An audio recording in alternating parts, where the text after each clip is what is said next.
Affair चल रहा था। मुझे नहीं करनी तुमसे शादी, वो कहते थे मुझे भी नहीं करनी तुमसे शादी। मेरे घर वाले जाने और ये जाने की संतुष्ट हैं या नहीं है। मेरी शादी जो है वो लव मैरिज। साथियों नमस्कार, मैं आप लोगों का हमदर्द रामानंद। आज हमारे साथ एक ऐसी क्रिएटर है जिनकी चर्चा कई जिलों में होती रहती है। इनके हस्बैंड भी एक ऐसे यूट्यूबर हैं जिनकी चर्चा हमेशा महिलाओं में होती रहती है। आइए आपको जोड़ते हैं और इनके विषय में जानने का प्रयास करते हैं कि आखिरकार भाभी जी कैसा वीडियो बनाती हैं। बहुत बहुत स्वागत भाभी जी, कैसी हैं आप?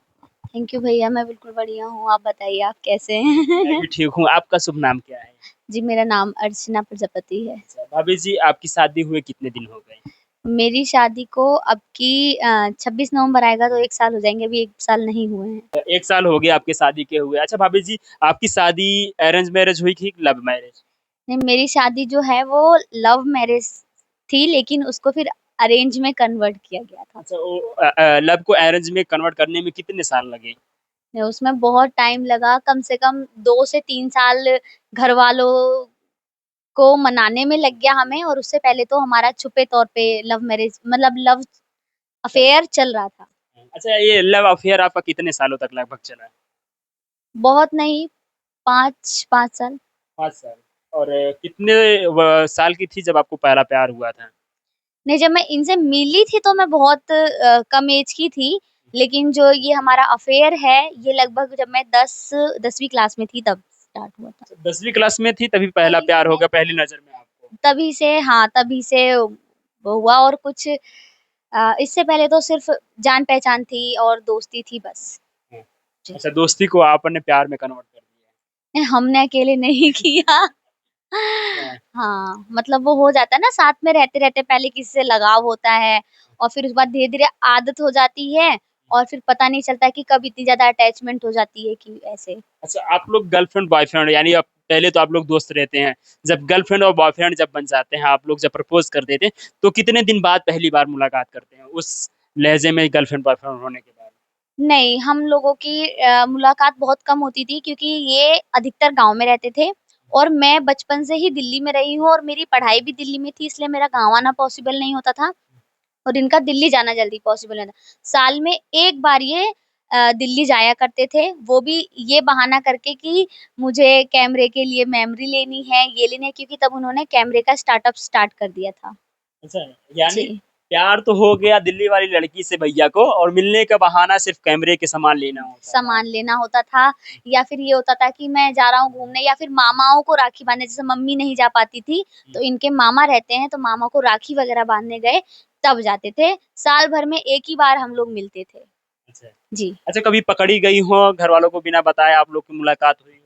नहीं, हम कभी जाते नहीं थे ऐसे मिलने, और मेरी मुलाकात भी ऐसे होती थी कि इनके मामा का जहाँ घर था वहीं पास में मेरा स्कूल था। हुँ। तो मैं स्कूल जाती थी तो ये मुझे रास्ते में मिल जाते थे। अच्छा, रास्ते में मुलाकात हो हाँ, जाती थी। सुबह-सुबह जब ये मुझे रास्ते में मिल जाते थे, तब मुलाकात होती थी और ये जाते भी थे, तो अगर ये 15 दिन के लिए आते थे तब भी, और अगर ये 1 महीने के लिए घूमने-फिरने जाते थे तब भी ये वहाँ पे जॉब करने लगते थे, काम करने लगते थे और ये बनाते थे वो ये जो साउंड सर्विस का सेटअप होता है वो फाइनल करते थे, तो ये ड्यूटी करने लग जाते तुरंत। मतलब ये शुरू से ही ऐसे हैं मेहनती टाइप के। हाँ। तो ये अपना काम में लग जाते थे, तो दोपहर में तो मिलना नहीं हो पाता था, सुबह-सुबह मिलना होता था, 5 मिनट 10 मिनट के लिए मुश्किल से। अच्छा, आपका पहली बार कब अचानक से मुलाकात हुई हो जो बिना बताए आपके सामने आ गए? एक बार ऐसा हुआ था, ये मम्मी को लेके यहाँ से और गए थे हुँ।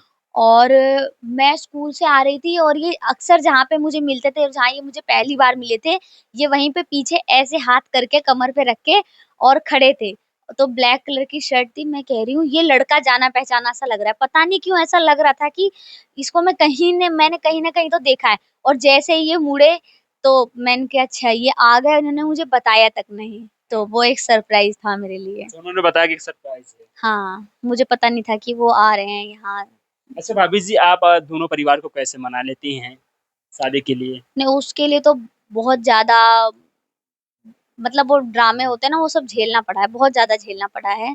मतलब अपने घरवालों के लिए भी, क्योंकि इधर से कोई कुछ बोल देता था, तो उधर से भी टोन सुननी पड़ती थी और उधर से कोई कुछ कह देता था, तो इधर से इन्हें सुननी पड़ती थी और घरवालों के चक्कर में हम आपस में ही झगड़ा कर लेते थे। तो फिर कभी ये होता था कि मुझे नहीं करनी तुमसे शादी, वो कहते थे मुझे भी नहीं करनी तुमसे शादी। फिर 2-4 दिन बाद, 5 दिन बाद बात बंद हो जाती थी, फिर वापस स्टार्ट हो जाती थी। तो इन सब चक्करों में बहुत टाइम लग गया। अच्छा भाभी जी, कभी ऐसा हुआ हो, क्योंकि आप दिल्ली की रहने वाली थी, कभी ससुराल में चर्चा हो रही हो कि दिल्ली की शहर की रहने वाली लड़की यहाँ पे क्या रह पाएगी, क्या यहाँ पे हम लोगों को जो है कि सेवा दे पाएगी? नहीं, इस बात के लिए तो भाई मेरे अपने यहाँ के मेरे ससुराल के लोग भी हमेशा ये कहते थे कि शहर वाली आएगी तो कैसे रहेगी, कैसे नहीं रहेगी। भाई मम्मी-पापा भी बहुत डरते थे, मेरे सास-ससुर, और आस-पड़ोस के लोग भी कहते थे, "अरे! आई तोहार फलनिया तब देखल जाए, यही तो लोगन के नचाई, ई ने करी, ऊ ने करी।" तो भाई मेरे सास-ससुर ने भी इस चीज़ को सुना, और मेरे पापा तो मतलब मेरे ससुर जो हैं, वो इतने टेंशन में रहते थे कि उस टाइम मेरे पापा बहुत ज़्यादा दुबले-पतले हो गए थे, अब के कंपैरिज़न में। और इनके मन में भी डर था कि मैं दिल्ली वाला ला तो रहा हूँ, लेकिन वो कर भी पाएगी कि नहीं, सँभाल पाएगी कि नहीं। एक बार जब ये मुझसे बहुत पहले बात कर रहे थे और जब शादी की बात स्टार्ट होने लग गई थी, तो इन्होंने ये कहा कि अर्चना तुम मेरे घर मैनेज कर पाओगी? मेरी मम्मी सुबह उठती हैं और गेहूँ पीसती हैं, उसके बाद खाना बनाती हैं, फिर घास करने भी जाती हैं, माई को नहलाती-धुलाती, खिलाती-पिलाती भी हैं, और उसके बाद तुम इतना सब कुछ कर पाओगी? मैंने कहा तुम टेंशन मत लो, मुझसे जितना हो सकेगा मैं उतना करूँगी। मैं तुम्हारे ना ये शान को डूबने नहीं दूँगी। हाँ, मतलब तुम लव मैरिज करके लेके आओ तो मैं कभी ये सुनने का मौका नहीं दूँगी कि तुम्हारी वाली तो पड़ी रहती है, कर नहीं पाती है, सहूर नहीं है। और अभी भी मैं पूरी कोशिश करती हूँ। अब वो मेरे घर वाले जाने और ये जाने कि संतुष्ट हैं या नहीं हैं। अच्छा भाभी जी, आपके हस्बैंड शादी से पहले वीडियो बनाते थे कि शादी के बाद वीडियो बनाना शुरू? जब ये मुझसे मिले थे, जब मैं इनको जानती थी, सिर्फ़ जान-पहचान और एज़ अ फ्रेंड, उस टाइम ये मतलब छुपे तौर पे वीडियो डालते थे, ये अपना फेस रिवील नहीं करते थे, किसी और चीज़ टॉपिक पे वीडियो बनाते थे। और उस टाइम 2017-18 का टाइम था। उसके बाद इन्होंने व्लॉगिंग स्टार्ट की है लगभग 2020-20 में शायद। तो उसके बाद ये व्लॉगर बने हैं अच्छे वाले। अच्छा, ब्लॉगर बने। अभी तो लगभग उनकी चर्चा हमेशा रहती है कि महिलाओं में उनका आना-जाना ज़्यादा रहता है, महिलाएँ उनकी ज़्यादा फैन रहती हैं। कभी आपको जेलस फ़ील नहीं होते, आपके पति महिलाओं के बीच में रहते हैं? नहीं, ऐसा नहीं है कि मतलब हर कोई एक जैसा नहीं होता ना, वो सबसे भाभी जी, दीदी जी, माता जी, जो जैसा होता है उससे वैसे बात करते हैं, और सामने ही तो रहते हैं। और अगर ऐसा होगा तो फिर उन्होंने मुझसे लव मैरिज क्यों की होगी? तो नहीं, ऐसा कुछ नहीं है, अच्छे इंसान हैं। अच्छा, आपका सोशल मीडिया पे कब से आना हो जाता है? मैं तो देखो पहले भी सोशल मीडिया, जब से मैं इनसे मिली थी तब से ही मैं रील वगैरह डालती थी। पर इन्होंने मुझे समझाया बहुत पहले, शादी से बहुत पहले भी इन्होंने मुझे कहा, जब दोस्ती थी तब भी, कि तुम ना यूट्यूब पे बनाया करो, हुँ। किसी अच्छे प्लेटफ़ॉर्म पे काम करो। तो मेरा ये था कि नहीं, मेरे को तो बस शौक है तो मैं बनाती हूँ। पर जब यहाँ शादी हो गई तो उन्होंने चैनल बना दिया, और अब यूट्यूब पे भी आती है, इंस्टा पे भी आती है और फ़ेसबुक पे भी। व्लॉग हो गया, शॉर्ट रील हो गई, वीडियोज़ हो गई, डांस की हो गई, सब मिलता है। अच्छा, जी। कभी आपने अपने पति से ये नहीं पूछा कि आप तो सोशल मीडिया पे वीडियो बनाते ही हो, मुझे क्या ज़रूरत है, मैं आखिर क्यों बनाऊँ वीडियो? नहीं, मैंने कहा तो इन्होंने कहा कि क्या हो गया, तुम्हारा शौक है ना, तो इस शौक को ऐसा बनाओ कि तुम्हें कुछ कामयाबी भी मिले, 4 लोग भी तुम्हें जानें, और तुम्हारे हाथ में अपने भी 2 पैसे हों। मतलब ये ना हो कि हर वक़्त किसी से कहना पड़े कि मुझे पैसे दो, ऐसे। अभी कितने चैनल पे आप लगातार काम करते हैं? नहीं, मैंने अपना एक ही चैनल बनाया है और मैं उसी पे काम कर रही हूँ, उसी पे मेहनत कर रही हूँ। जी। अच्छा, आपके पति आपको कितना समय देते हैं? नहीं, ऐसे देखा जाए तो पहले तो वही शादी से पहले तो टाइम मिल जाता था थोड़ा बहुत, अब टाइम नहीं मिलता, क्योंकि अब सुबह 8 बजे वो अपने डिजिटल स्टूडियो में बैठ जाते हैं और उसके बाद सीधा शाम को 8 बजे 9 बजे फ्री होते हैं, क्योंकि अब तो रात-रात तक भी, देर-देर तक भी बहुत सारे क्रिएटर आते रहते हैं, तो सबका काम करना होता है।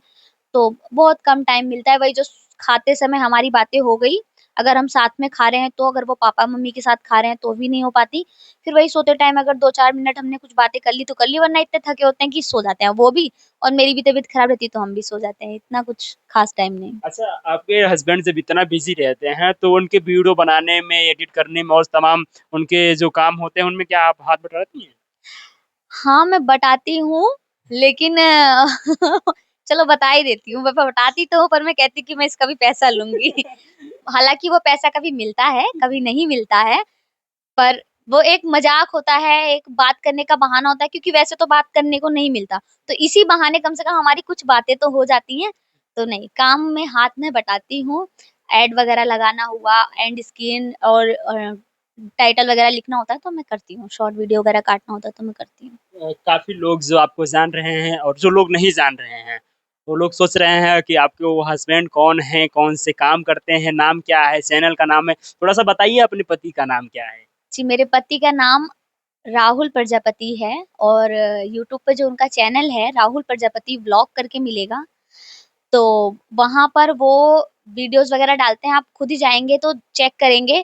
किसी के भी चैनल में कोई प्रॉब्लम है यूट्यूब या फेसबुक में, जैसे कि कॉपीराइट इशू आ गया या फिर अनयूजुअल कंटेंट वगैरह का आ गया, या फिर किसी भी तरीके की कोई प्रॉब्लम है, मोनेटाइजेशन करना है, एडसेंस पिन मंगाना है, तो उसके लिए वो उनकी हेल्प करते हैं।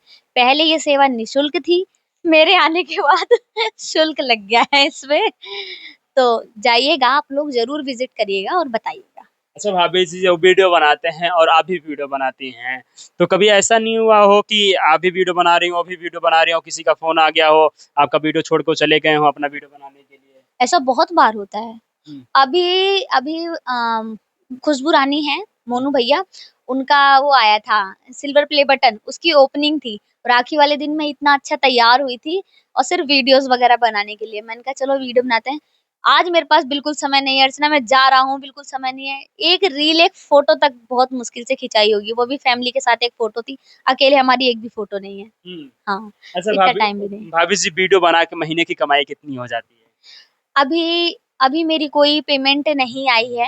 मेरा चैनल मोनेटाइज हुए 2 महीने हो गए हैं और अभी डॉलर भी बहुत अच्छे नहीं बन रहे हैं, पर एडसेंस पिन वगैरह के लिए अप्लाई कर दिया है, पर वो अभी आया नहीं है। देखिए कब आता है और कब मेरी पहली पेमेंट आती है। मेरे वीडियो के ज़रिए वो भी पता चल जाएगा। अच्छा भाभी जी, कौन से चैनल पे आपका वीडियो आता है?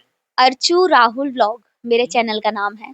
उसपे मेरे डेली लाइफ के व्लॉग, शॉर्ट वीडियो, 1-2 डांस की वीडियो भी मिल जाती हैं और मतलब मेरे मेरे लाइफ से रिलेटेड हर एक चीज़ आपको मिलेगी वहाँ पे।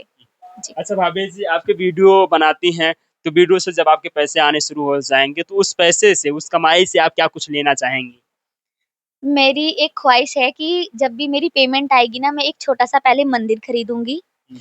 और जैसे पापा है ना अलमारी पे रखते हैं भगवान जी को, तो एक छोटा-सा मैं मंदिर खरीदना चाहूँगी। उसके बाद जो मेरी पेमेंट बचेगी, अब मैं उसको सेव करना स्टार्ट करूँगी, क्योंकि मेरे को आगे चल के कुछ नया स्टार्ट करना है, उसके लिए। हम्म। जी। बाकी दर्शकों से क्या कुछ अपील करना चाहेंगे, क्या कहेंगे फिर जाते जाते? बस मैं यही जाते-जाते कहना चाहूँगी कि प्लीज़ मेरे चैनल पे विज़िट करिएगा और अपना प्यार दीजिएगा, अपना सपोर्ट दीजिएगा। तो जब मैंने स्टार्ट कर ही दिया है अपना वीडियोज़ वग़ैरह बनाना, ये जर्नी स्टार्ट कर दी है, तो जैसे आप लोगों ने मोनेटाइज़ करवाया है, ऐसे ही आगे भी इस जर्नी में मेरा साथ दें ताकि मैं भी आगे बढ़ूँ। अधिकतर देखा जाता है, जब मैं और महिलाओं से बातचीत करता हूँ, वो कहती हैं कि हमारा जब हम कमाने लगेंगे तो हम महंगे घर बनवाएंगे, बड़े घर बनवाएंगे, बड़ी बड़ी गाड़ियां लेंगे, जेवरात लेंगे। तो आपका एक अलग ही सपना है कि अपने ससुर के लिए एक मंदिर सा बनवाना है। हाँ, एक छोटा-सा मंदिर मुझे लेना है और भगवान भगवान मतलब ऐसे दीवार पे रखे रहते हैं तो वो मुझे थोड़ा अजीब-सा लगता है, तो एक मैं मंदिर खरीदना चाहूँगी और उसके बाद मैं उन पैसों को सेव करना चाहूँगी और मैं आने वाले टाइम में एक अलग फ़ील्ड में कुछ अलग करना चाहती हूँ, ताकि जैसे कि मेरे हस्बैंड हैं, उन्होंने मुझे बोला है कि तुम्हें कभी किसी के आगे हाथ ना फैलाना पड़े, तो हाँ, बिल्कुल मैं उनका ये सपना सच करना चाहती हूँ। बिल्कुल। जी। भाभी जी के विषय में आप क्या कुछ सोच पा रहे हैं, आपके जहन में क्या कुछ चल रहा है, कमेंट बॉक्स में अपनी प्रतिक्रिया जरूर दीजिएगा। मिलेंगे फिर से ऐसे नए कलाकार के साथ, तब तक के लिए धन्यवाद।